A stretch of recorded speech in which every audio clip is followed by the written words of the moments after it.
Commissionerate head quarters లో ఘనంగా వినాయక చవితి వేడుకలు.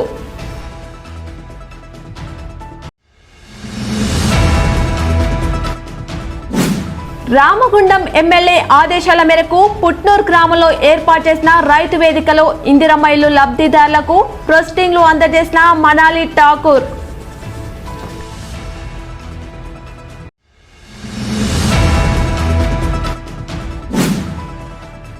RG1 ఏరియా ఆధ్వర్యంలో మట్టి గణపతి విగ్రహాల పంపిణీ కార్యక్రమం.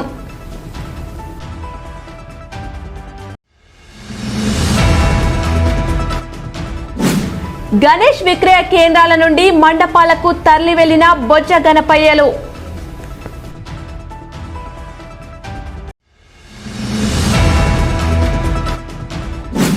కరీంనగర్ మెడికవర్ హాస్పిటల్ ఆధ్వర్యంలో వీర్లపల్లిలో ఉచిత వైద్య శిబిరం.